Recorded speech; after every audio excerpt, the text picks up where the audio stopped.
Hello बच्चों, कैसे हो आप लोग। काफ़ी दिनों के बाद मैं अब क्लास ले रही हूँ।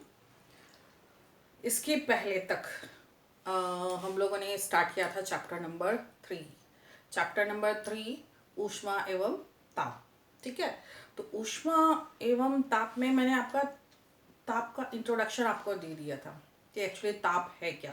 फिर भी चूंकि काफ़ी गैप हो चुका है, एक बार मैं फिर से आपको ताप के बारे में थोड़ा सा और बता देती हूँ। ताप है क्या? ताप है गर्माहट या ठंडकता का अनुभव करना या उसे फील करना। ठीक है, कि किसी वस्तु को जब हम पकड़ते हैं तो वो कितनी गर्म है और कितनी ठंडी है। जो गर्माहट या जो ठंडकता हमको देखने को मिलती है या जो हमको महसूस होती है ना, वही है क्या चीज? ताप। ठीक, अब हम छू करके उसे यानी कि अपनी ज्ञान इंद्रिय की सहायता से पता करते हैं कि वो गर्म है या ठंडी है। कितनी गर्म है या कितनी ठंडी है ये एग्जैक्ट हम पता नहीं कर पाते। हम केवल इतना करते हैं कि ये अभी गुनगुना पानी है, ये नॉर्मल ताप पर है, या ये बहुत ठंडा है, या ये बहुत खौलता हुआ पानी है। लेकिन कितना है, कितना गर्म है या कितना ठंडा है, एग्जैक्ट हम नहीं बता सकते।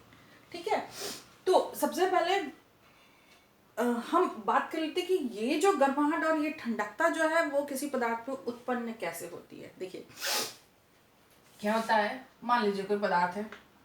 ठीक, आपको पता है पदार्थ की जो 3 अवस्थाएं होती है ना, ठोस, द्रव और गैस, सभी जो है बहुत सारे मान लीजिए अणुओं से मिलके या परमाणुओं से मिलके बनी होती है। मान लीजिए एक पदार्थ है, ठीक है, तो बहुत सारे परमाणु हैं। ठीक, ये परमाणु जो है यहाँ पर व्यवस्थित रहते हैं, ठोस में नजदीक, द्रव में थोड़ा दूर और गैस में और दूर दूर। ठीक है, ये क्या है? परमाणु। सभी पदार्थ जो हैं असंख्य परमाणु से मिलकर बने होते हैं, आपको पता है। और ये भी पता है कि ये जो है क्या करते हैं? गति करते रहते हैं, अनियमित तरीके से गति करते रहते हैं। ठीक है, और गति करते हुए एक दूसरे को धक्का देते हैं। ठीक है, जब गति करने के कारण जो ऊर्जा उत्पन्न होती है उसको बोलते हैं गतिज ऊर्जा। गतिज ऊर्जा। अब मान लीजिए इसको हमने दी ऊष्मा, यानी कि इसे हमने गर्म किया तो ऊष्मा के कारण इनकी गतिज ऊर्जा जो है वो और ज्यादा बढ़ गई। ठीक है, और ये अब परमाणु जो है और दूर दूर हो गए। अब ये जो और दूर होने लगे, इनकी ऊष्मा बढ़ गई, इनकी मतलब ऊर्जा बढ़ गई, तो गतिज ऊर्जा भी बढ़ गई। गतिज ऊर्जा बढ़ने के कारण क्या हुआ? ये हल्के और तेजी से अनियमित रूप से गति करने लगे, और जब गति करने लगे तो एक दूसरे को और ज्यादा धक्का देने लगे। और इसी गतिज ऊर्जा के कारण क्या हुआ? एक ताप या एक गर्माहट उत्पन्न हुई, जिसे हम कहते हैं ताप। ठीक है, अब अगर हम इसे ऊष्मा देते हैं तो ये परमाणु जो है ऊष्मा ग्रहण करते हैं और तेजी से गति करने लगते हैं, जिसके कारण इसका ताप बढ़ जाता है। ठीक है, अगर यहाँ से ऊष्मा बाहर आती है, ठीक है, ऊष्मा बाहर आती है तो धीरे धीरे ये परमाणु जो है आपस में फिर क्या होने लगते हैं? पास पास आने लगते हैं, एक बार फैलते हैं और ऊष्मा निकल जाने पर ये वापस अपनी स्थिति में आने लगते हैं। जब इसमें से ऊष्मा बाहर निकलती है ना, तब ये वस्तु हो जाती है ठंडी, है ना। तो इसका ये मतलब हुआ बच्चों, ये आपको अच्छे से समझ में आ गया होगा कि कोई वस्तु जो है वो गर्म कैसे होती है, उसका ताप जो है कैसे बढ़ता है और कैसे घटता है। ठीक है, अब हम बात कर रहे थे इसका ताप कितना बढ़ा और कितना कम हुआ। ठीक, ताप की परिभाषा मैंने आपको पहले भी बता दी है। अब कितना घटा या कितना बढ़ा, इसका इसका इसका नॉलेज या इसके बारे में हमको जानकारी होना बहुत जरूरी है। तो क्या होना चाहिए? इसके लिए एक पैमाना होना चाहिए। ठीक है, तो तापमान के 3 पैमाने मैंने आपको बता दिए थे पहले भी, फिर भी एक बार रिवाइज कर देते हैं हम इसको, जो प्रचलित पैमाने हैं। ठीक है, इन जनरल जब हमको बुखार या ऐसा कुछ होता है ना, तो हम जिस थर्मामीटर का उपयोग करते हैं ना उसको बोलते हैं डॉक्टरी थर्मामीटर या डॉक्टरी तापमापी, या इसे हम बोलते हैं मरकरी तापमापी। ठीक है, मरकरी मतलब होता है पारा। ठीक है, और इस डॉक्टरी तापमापी में ना क्या भरा होता है? पारा। ठीक है, और मैक्सिमम ये फ़ारेनहीट वाला पैमाना होता है, फ़ारेनहाइट। ठीक है, ये पैमाना जो होता है वो जो डॉक्टरी थर्मामीटर है वो फ़ारेनहाइट वाला ही पैमाना होता है। तो मैं इस पर ज़्यादा नहीं जाऊंगी। मैंने आपको बता दिया था कि पैमाने जो प्रचलित पैमाने हैं वो 3 तरह के होते हैं। एक केल्विन होता है, दूसरा सेल्सियस होता है। केल्विन, सेल्सियस और फ़ारेनहाइट। ठीक है, इसको व्यक्त करने के लिए हम के का इस्तेमाल करते हैं, इसको व्यक्त करने के लिए हम डिग्री सेल्सियस का इस्तेमाल करते हैं, इसको व्यक्त करने के लिए हम डिग्री फ़ारेनहाइट का इस्तेमाल करते हैं, एफ का इस्तेमाल करते हैं, लेकिन यहाँ पर डिग्री हम नहीं लगाते हैं। ठीक है, और ये ही केल्विन जो है ये ताप का SI मात्रक है। ठीक है, केल्विन ये ताप का SI मात्रक है। ठीक है, और डॉक्टरी थर्मामीटर कौन सा होता है? फ़ारेनहाइट वाला थर्मामीटर होता है। ठीक है, ये फ़ारेनहाइट तापमापी होता है। चलिए इसको थोड़ा सा एक बार मैं अलग अलग करके बताती हूँ। इसके पहले मैंने तीनों को एक साथ बताया था। ठीक है, अब मैं इसको बताती हूँ अलग अलग करके। ठीक है, तो इसकी बनावट देखने के लिए मैंने आपको बनावट तो लगभग बता ही दिया था। बस इसमें बताया था कि इसमें या तो पारे का इस्तेमाल होता है, पारा या अल्कोहल। ठीक है, अल्कोहल कब यूज होता है ये अभी हमारे सिलेबस पर नहीं है, इसको हम नहीं बताएंगे। पारा जो है उसका इस्तेमाल किया जाता है। ठीक है, ये तीनों तापमापी के को बनाने के लिए जो पदार्थ यूज किया जाता है वो होता है पारा। पारा जो है, याद रखिएगा, इस प्रश्न आता है, प्रश्न परीक्षा में पूछा जाता है कि पारा ही क्यों इस्तेमाल किया जाता है। पारा क्या है? तरल धातु है। ठीक है, यानी कि इसमें बहने का गुण पाया जाता है। अब धातु है तो ये ऊष्मा का बहुत अच्छा चालक है। ठीक, अब चूंकि थर्मामीटर में एक बारीक सी पतली सी केश नली होती है और उस केश नली में पारा भरा होता है। ठीक है, जब जैसे ही उसे ताप मिलता है, पारा जो है वो उसमें एक प्रसार होता है, वो तेजी से ऊपर बढ़ता है केश नली के अंदर, और ताप कम होता है तो वो नीचे आता है। और नीचे आता है तो वो केश नली में कहीं भी चिपकता नहीं है, मतलब वो केश नली में नहीं चिपकता, केश नली में नहीं चिपकता। ये एक कारण है। ये तीसरा कारण मान लीजिए, ये तरल धातु है, सुचालक है, केश नली में नहीं चिपकता है। और सबसे महत्वपूर्ण गुण कि जो पारा जो है उसके प्रत्येक परमाणुओं में एक ऊष्मा प्राप्त होने पर एक समान प्रसार होता है, और जैसे ही ऊष्मा उसमें से बाहर आती है एक समान रूप से ऊष्मा जो है वो बाहर आती है, तो वो संकुचित होता है। ऊष्मा पाने पर ये फैलता है तो ये केश नली में ऊपर चढ़ता है, लेकिन जैसे ही ऊष्मा नहीं मिलती है इसे, ये वापस उसी अवस्था में आ जाता है।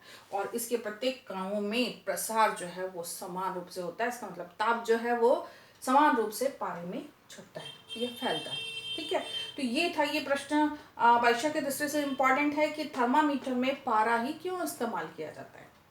ठीक है, अब हम जब पिछले सिलेबस की बात कर रहे थे, सीजी बोर्ड का जो पुराना सिलेबस था ना बच्चों, उसमें एक और पैमाना था, वो था र्यूमर पैमाना। र्यूमर पैमाना जो कि आजकल प्रचलन से बाहर हो गया है, उसे हम नहीं पढ़ेंगे। हम पढ़ेंगे इन तीनों के बारे में। अब मैं बात करती हूँ, तीनों को अलग अलग पढ़ेंगे। ठीक है, तो हम सबसे पहले बात कर रहे हैं किसका? केल्विन पैमाना। याद रखिएगा, जब भी आप केल्विन लिखेंगे यहाँ पर डिग्री नहीं लगाएंगे, ऐसा करके नहीं लगाएंगे। ठीक है, अब इसकी संरचना देखते हैं। समान रूप से हमने पढ़ा था ऐसे ही पढ़ा था। देखिए बच्चों, आप लोगों ने कॉपी में बनाया भी होगा। ठीक है, इसके अंदर एक केश नली, और इस केश नली पे क्या? पारा भरा होता है।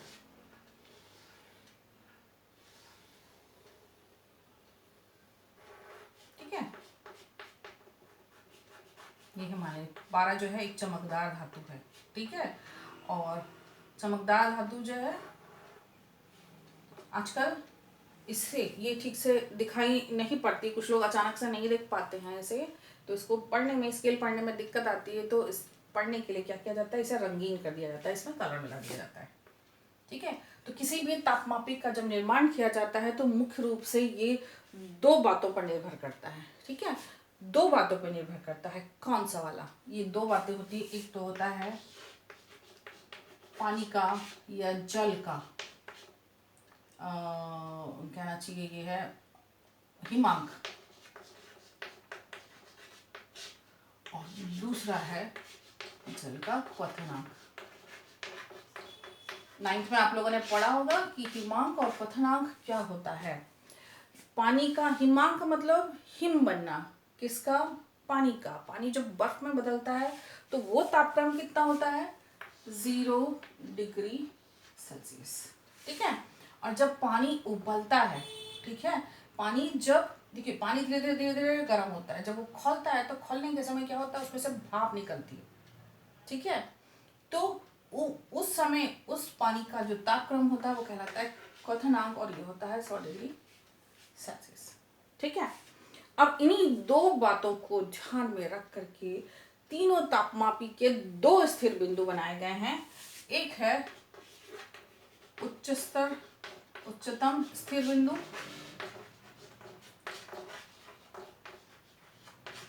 और दूसरा है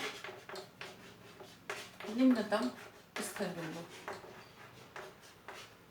ठीक है। तो निम्नतम स्थिर बिंदु में क्या लिया? पानी का हिमांक। ठीक है। और उच्चतम में लिया क्वथनांक। स्केल बदल दिया केल्विन। ठीक है। अब केल्विन में जिस ताप पर पानी बर्फ बनता है वो ले लिया इन्होंने निम्न स्थिर बिंदु। मैं शॉर्ट में लिख रही हूं। और जिस ताप पर पानी जो है वो उबलता है या जहां पर जाकर के उसकी अवस्था में परिवर्तन होता है। अवस्था में परिवर्तन होता है मतलब पानी खौलने के पश्चात वो गैस यानी कि भाप में परिवर्तित हो जाता है, तो उसे कहा गया स्थिर उच्चतम स्थिर बिंदु। ठीक है। तो ये बिंदु जो है ये कौन कौन से हैं, है ना? ये वाला मैंने आपको पहले भी क्लास में बताया था, याद होगा आप लोग को। ये है आपका 273 और 373 डिग्री केल्विन। ठीक है। कितना कितना 373 और 273 डिग्री केल्विन। ठीक। और एक चीज और बताया था मैंने कि ये जो निम्नतम स्थिर बिंदु है और जो अधिकतम स्थिर बिंदु है, उच्चतम स्थिर बिंदु है, दोनों के बीच की रेंज बताई गई थी, यानी कि इसके बीच में स्केल बनाया गया था। ऐसे कितने बराबर भागों में बांटा गया। अगर हम आपको याद भी नहीं होगा तो याद करने का सबसे अच्छा तरीका है 373 माइनस 273 कितना हो गया? 100। तो इसके रेंज को कितने भागों में डिवाइड किया गया? 100 बराबर। ठीक है। और केल्विन में मनुष्य के शरीर का सामान्य ताप जो होता है वो होता है 310 डिग्री। नहीं, डिग्री तो लगाना ही नहीं हमको, केल्विन, ये चीज याद रखेंगे। ठीक है। ये था आपका केल्विन पैमाना। ओके। अब हम बात करते हैं किसका? केल्विन की बात क्या कहा था मैंने? सेल्सियस पैमाना। चलिए,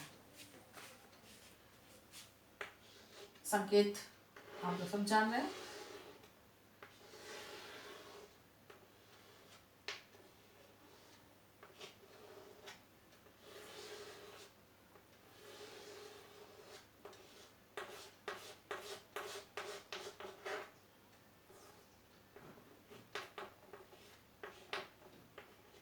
ठीक है। अब देखिए ये सेल्सियस पैमाना है। ठीक। ये भी किस पर आधारित है? इसके भी 2 स्थिर बिंदु है, निम्न स्थिर बिंदु और उच्चतम स्थिर बिंदु या अधिकतम स्थिर बिंदु। ये भी किस पर निर्भर कर रहा है? जल के हिमांक पर और जल के क्वथनांक पर। तो जल का हिमांक जो है वो हो गया इसका निम्नतम स्थिर बिंदु 0। ठीक है। देखिएगा, निम्न स्थिर बिंदु 0, उच्च स्थिर बिंदु जल का क्वथनांक यानी कि 100 डिग्री सेल्सियस। अब 100 में से 0 माइनस करेंगे तो कितना आएगा? 100। यानी कि इसकी रेंज कितनी है? ये एक एक भाग जो है 1 डिग्री के बराबर होता है। इसकी रेंज कितनी हो गई? 100। इसको पूरे के पूरे 100, इस पैमाने को पूरे 100 भाग में डिवाइड कर दिया गया है। एक एक लाइन जो है वो 1 डिग्री के बराबर होती है। ओके। अब मनुष्य के शरीर का ताप, स्वस्थ मनुष्य के शरीर का तापक्रम 37 डिग्री सेल्सियस। किस पे? सेल्सियस पैमाने पे। ठीक है। अब ये सेल्सियस पर जो 37 डिग्री है ना, वो केल्विन के 310 केल्विन के बराबर होता है। क्लियर है? याद रखना है, स्वस्थ मनुष्य के शरीर का तापक्रम 37 डिग्री सेल्सियस होता है, केल्विन में 310 केल्विन होता है। अब हम बात करेंगे फ़ारेनहीट की। अब मेरे ख्याल से बच्चों दोबारा मैं रिपीट कर रही हूँ, तो लगभग आप लोगों को याद हो जाना चाहिए ये सारे फिगर्स। समझ के याद करेंगे ना तो ज़्यादा आसानी होगी। ठीक है, मेरे साथ साथ कॉपी में बनाते हुए जाएंगे तो जल्दी जल्दी बनेगा आपका।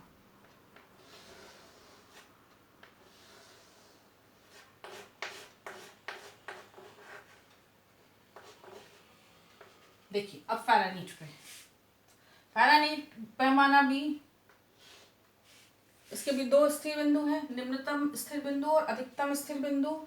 न्यूनतम स्थिर बिंदु जो है वो 32 डिग्री फ़ारेनहीट है। 32 डिग्री फ़ारेनहीट पर बर्फ जो है वो जम जाती नहीं, पानी जो है वो जम जाता है। और उच्चतर स्थिर बिंदु क्या है, इसका है आपका 212 डिग्री फ़ारेनहीट। इस तापक्रम पर पानी उबलता है। फ़ारेनहीट में 212 पे उबलता है, सेल्सियस में 100 डिग्री सेल्सियस पे उबलता है, और केल्विन में 373 केल्विन पर ये उबलता है। ठीक है, मनुष्य के शरीर का तापक्रम केल्विन में 310 है। ये सेल्सियस में किसके बराबर होता है? 37 डिग्री सेल्सियस के। तो फ़ारेनहीट में ये होता है आपका 98.6 डिग्री फ़ारेनहीट। चूंकि ये डॉक्टरी थर्मामीटर है, हम जब 102, 103 या 100 बुखार की बात करते हैं तो वो हमारा फ़ारेनहीट में होता है। ठीक है, अब इस पूरे भागों को कितने भागों में डिवाइड किया गया है, अगर याद ना हो तो 212 में से 32 घटा दीजिए, आ जाएगा आपका 180। मतलब इसकी रेंज कितनी है? 180 की।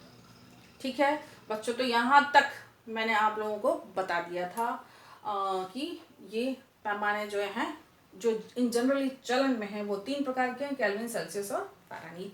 और केल्विन जो है वो ताप का एसआई मात्रक है। जब भी हम एसआई मात्रक लिखते हैं तो हम डिग्री यानी कि संख्या के ऊपर बिंदु नहीं लगाते हैं। क्लियर हो गया? तीनों में अंतर और तीनों में समानताएं या असमानताएं आपको दिखाई देगी। अब हम बात करते हैं इन तीनों पैमानों में संबंध। तो सूत्र मेरे ख्याल से आप लोग को अच्छे से याद हो गया होगा अभी तक। मैंने जो सूत्र बताया था पैमानों में संबंध बताने के लिए, या एक पैमाने को दूसरे पैमाने में परिवर्तित करना है तो हम क्या करेंगे? तो हम एक सूत्र का इस्तेमाल करेंगे। ठीक है, वो सूत्र क्या है? प्रथम तापमापी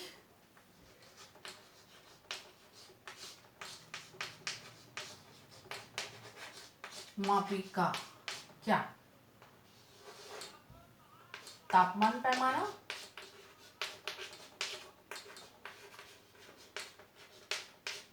ऋण निम्न बिंदु बटे उच्च बिंदु ऋण निम्न बिंदु। ठीक है, पैमानों में संबंध बताना, तो पैमानों में संबंध मिनिमम कितने होने चाहिए? 2 पैमाने होने चाहिए ना, इसलिए ले लिया प्रथम तापमापी का। और अब देखते हैं दूसरे तापमापी का। दूसरे तापमापी का मेरे पास जगह कम है इसलिए मैं इस तरह से लिख रही हूँ, आपकी कॉपी में जगह अच्छे से हो तो लिख लीजिएगा। सेम यही चीज है, तापमान पैमाना ऋण निम्न स्थिर बिंदु। निम्न स्थिर बिंदु, आप स्थिर बिंदु कंप्लीट लिखिएगा, मेरे पास जगह नहीं है। ठीक है, उसके बाद उच्चतम स्थिर बिंदु और ऋण निम्नतम स्थिर बिंदु, आप कंप्लीट लिखिएगा। ठीक है, इस पैमाने में, इस सूत्र में हम मान रख करके विभिन्न प्रकार के तापमान के पैमानों को दूसरे तापमान पैमाने में बदल सकते हैं। ठीक है, एग्जाम्पल के लिए हम क्या कर सकते हैं? हम एक उदाहरण लेते हैं। कि डॉक्टरी तापमापी यानी कि फ़ारेनहीट पैमाने पर मनुष्य के शरीर का सामान्य तापक्रम है 98.6 डिग्री फ़ारेनहीट। ओके, इसको सेल्सियस में बदलना है। हालांकि हमको तो पता है, हमने रख लिया है कि सेल्सियस में कितना होगा, 37 डिग्री सेल्सियस होगा। अगर नहीं मालूम है तो हम 98.6 फ़ारेनहीट को सेल्सियस में कैसे बदलेंगे, तो हम इसी सूत्र का इस्तेमाल करेंगे। ठीक है, सवाल के अनुसार जो चीज़ दी गई है, ये चीज़ दी गई है, ये हो जाएगा आपका प्रथम तापमापी, और जो नहीं दी गई है वो हो जाएगा आपका दूसरा तापमापी। ठीक है, तो यही सूत्र लगाएंगे। इस सूत्र के अनुसार क्या होगा, देखिए पहला, इस सूत्र के अनुसार होगा तापमान पैमाना। तापमान पैमाना कौन सा वाला है, फ़ारेनहीट का है, तो हमने लिखा फ़ारेनहीट माइनस इसका निम्न बिंदु कितना है, स्केल में जाएंगे तो देखेंगे इसका निम्न बिंदु 32 है। ठीक है, फिर इसका उच्च बिंदु 212, फिर इसका निम्न बिंदु 32। ओके, ये बराबर है किस, अब दूसरा तापमापी, दूसरा तापमापी में क्या दिया हुआ हमको, सेल्सियस। तो तापमान पैमाना सेल्सियस, उसका निम्न बिंदु 0, फिर इसका उच्च बिंदु 100, निम्न बिंदु 0। अब देखिए यहाँ पे 0 0 है। ओके, तो ये 0 0 नहीं भी लिखेंगे तो चलेगा ना बच्चों, चल जाएगा। ठीक है, अब इसको थोड़ा सा हम सरलीकृत करते हैं। कैसे करेंगे,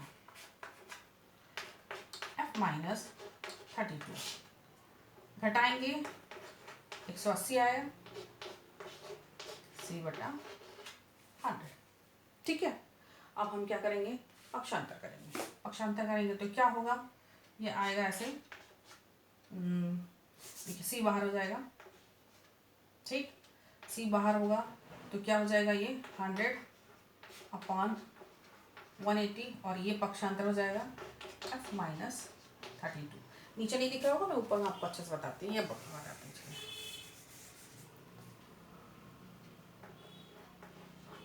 ठीक है, नीचे में ठीक से दिखाई नहीं दे रहा है, इसलिए मैं क्या कर रही हूँ, उसको ऊपर बता रही हूँ। ठीक, क्या किया, क्योंकि सेल्सियस में हमको निकालना है, मैंने सेल्सियस को बाहर कर लिया। ठीक है, पक्षांतर करेंगे तो क्या हो जाएगा, 100/180। Yes, then f minus 32, f minus 32 वो इस तरफ आ गया। इसको काटेंगे तो आएगा ये 2 पंचे 10, 2 9 18, ये हो गया 5/9 f माइनस 32। हमने जो सूत्र था ना उसको थोड़ा सा सरलीकृत किया।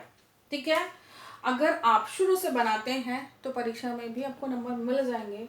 अगर आप केवल इस सूत्र से बनाना स्टार्ट करते हैं तब भी आपको मार्क्स मिलेंगे। ठीक है, अगर आप यहाँ से बनाते हैं तो फार बेटर, बहुत अच्छा है, लेकिन यहाँ से कहीं से भूल रहे हैं, अगर ये याद है तो आप यहाँ से भी बना सकते हैं।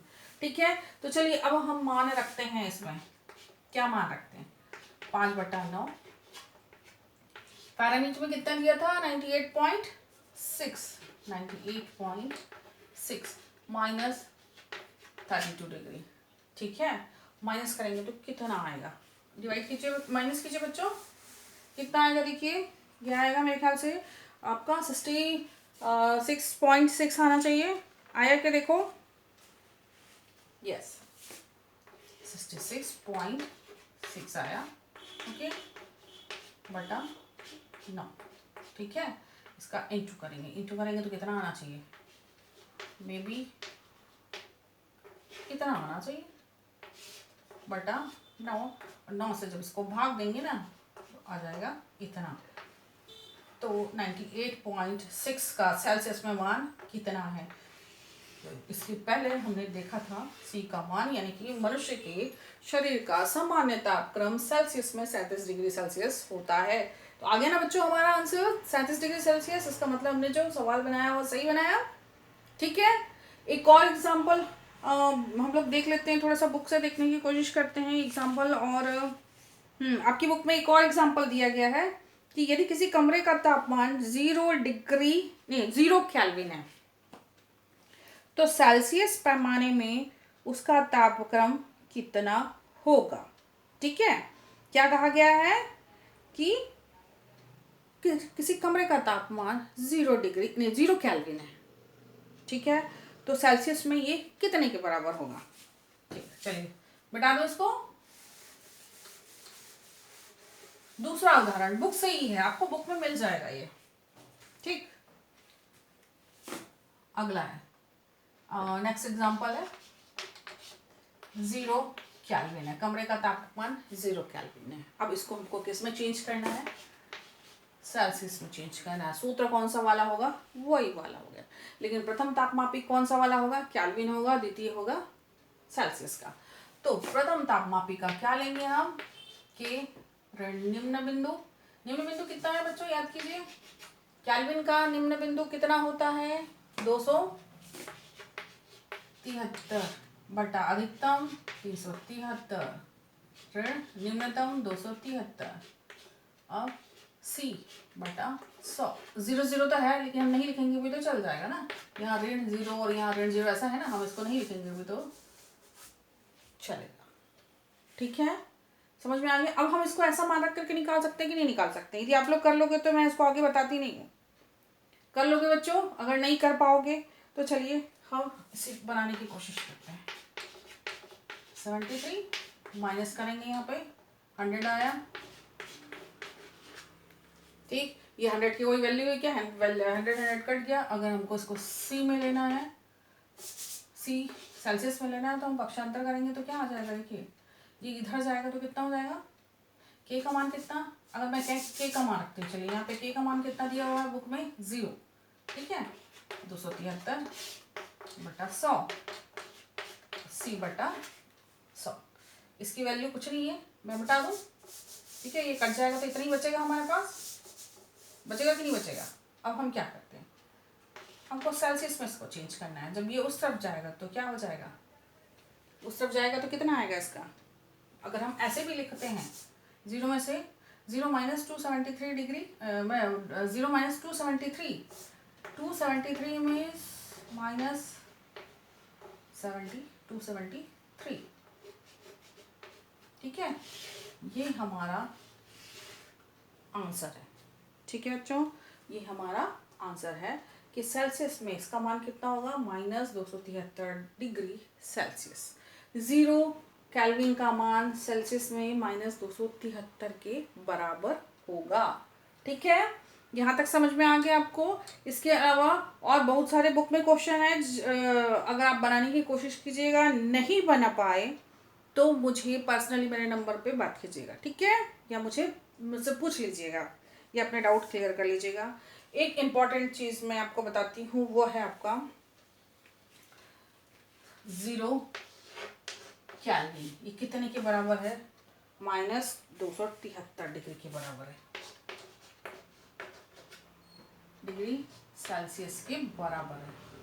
ठीक है, तो 0 केल्विन या -273 डिग्री सेल्सियस का जो तापमान है, इसे कहा जाता है परम ताप। याद रखिएगा, परम ताप। अब इसे परम ताप क्यों कहा जाता है, क्योंकि इससे नीचे का तापक्रम हम ज्ञात नहीं कर सकते। क्यों नहीं ज्ञात कर सकते, देखिए, क्योंकि अभी हम लोगों ने पढ़ा था कि ताप कब बढ़ता है और कब कम होता है, जब इसके कणों को गतिज ऊर्जा मिलती, मतलब ये जो परमाणु जो है ना, ताप को ग्रहण करके क्या हो जाते हैं, तेजी से गति करने लगते हैं, फैलने लगते हैं। ठीक है, और इससे इनका ताप बढ़ जाता है। ठीक है, और यहाँ से हम अगर ऊष्मा बाहर निकाल देते हैं तो ये वापस अपनी उसी पुरानी स्थिति में आ जाते हैं। ठीक है, लेकिन परम ताप पर क्या होता है, यहाँ माइनस में, इसका मतलब ये तापमान बहुत कम हो गया है, धीरे धीरे यहाँ से सारी ऊष्मा जो है हम देना बंद कर दी, पूरे को बाहर निकाल दिए। इस ताप पर यहाँ की ये जो एक्टिविटी है ना, इनकी सारी क्रियाशीलता जो है वो समाप्त हो जाती है। ठीक है, और क्रियाशीलता समाप्त हो जाने के कारण क्या होता है, हम यहाँ का तापमान नहीं निकाल पाते हैं। ठीक है बच्चों, मेरी बात समझ में आई आपको कि परम ताप क्या है, 0 केल्विन या -273 डिग्री सेल्सियस को हम परम ताप कहते हैं, क्योंकि इस ताप से नीचे का और तापमान हम नहीं ले सकते हैं।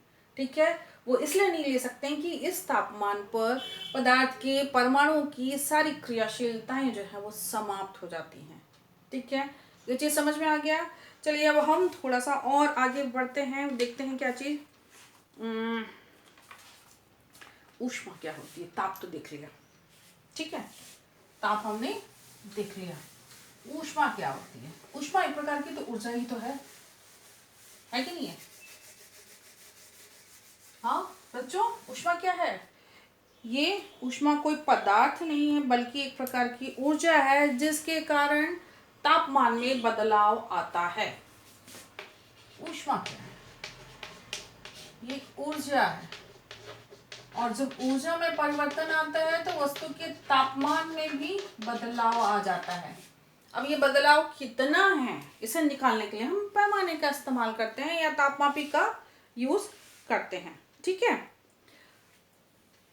ऊष्मा ऊर्जा है तो कौन सी वाली ऊर्जा हो गई, दोनों को मिला दिए तो ये ऊष्मीय ऊर्जा, ऊष्मीय ऊर्जा है। ठीक है, और इस ऊष्मीय ऊर्जा के कारण वस्तु के तापमान में क्या आ जाता है, अंतर आ जाता है। इसी ऊष्मीय ऊर्जा के कारण हमको महसूस होता है क्या, गर्माहट का या ठंडेपन का एहसास हमको होता है। ठीक है बच्चों, ठीक है, हमको जो आभास होता है किसका, गर्माहट का और ठंडेपन का, इसी ऊष्मीय ऊर्जा के कारण होता है। ठीक है, ऊष्मीय ऊर्जा की क्या विशेषता होगी? ठीक है, अब इसकी विशेषता के संदर्भ में हम बात करते हैं। ऊष्मीय ऊर्जा का प्रवाह जो है, इसकी विशेषता देखते हैं। चलिए, ये इसके गुण क्या, विशेष गुण क्या है, ऊष्मीय ऊर्जा का विशेष गुण क्या है? पहला, ऊष्मीय ऊर्जा का प्रवाह जो है ना, हमेशा उच्च ऊष्मीय ऊर्जा से निम्न ऊर्जा स्तर की ओर होता है। उच्च ऊर्जा स्तर से निम्न ऊर्जा स्तर। इसका क्या मतलब बच्चों? इसका मतलब ये कि ये कप है, कप में हमने गर्म चाय ली है, अगर मैंने इसमें 1 चम्मच डाल दिया तो डाल करके छोड़ दिया तो ये धातु की स्टील की चम्मच जो है धीरे धीरे धीरे धीरे धीरे यहाँ गर्म हो जाती है। इसका मतलब यहाँ पे तापमान ज़्यादा था, यहाँ पे ऊष्मीय ऊर्जा का मान ज़्यादा था, यहाँ से ये गमन करी किस तरफ, ये चम्मच पहले ठंडी थी, बाद में धीरे धीरे गर्म होने लगी, तो इसका ऊर्जा स्तर कैसा था, पहले कम था या निम्न था, और इसका ऊर्जा स्तर ज़्यादा था। तो इसका प्रभाव, ऊष्मीय ऊर्जा का प्रभाव उच्च ऊर्जा स्तर से निम्न ऊर्जा स्तर की ओर होता है। ठीक है,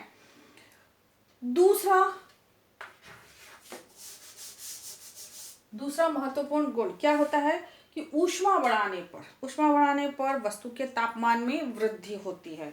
मतलब जैसे जैसे ऊष्मा बढ़ाया जाए, बढ़ाने पर ताप बढ़ता है और घटाने पर ताप घटेगा। समझ में आया? ये समझ में आया कि नहीं आया बच्चों? यदि किसी वस्तु को हम गर्म करते हैं, उसको ऊष्मा दे रहे हैं तो क्या होगा, उसका ताप धीरे धीरे बढ़ेगा, लेकिन एक लिमिट तक बढ़ता है। आप ये ध्यान दीजिएगा, ऊष्मा बढ़ाने पर ताप बढ़ता है कहाँ तक, एक लिमिट तक, एक सीमा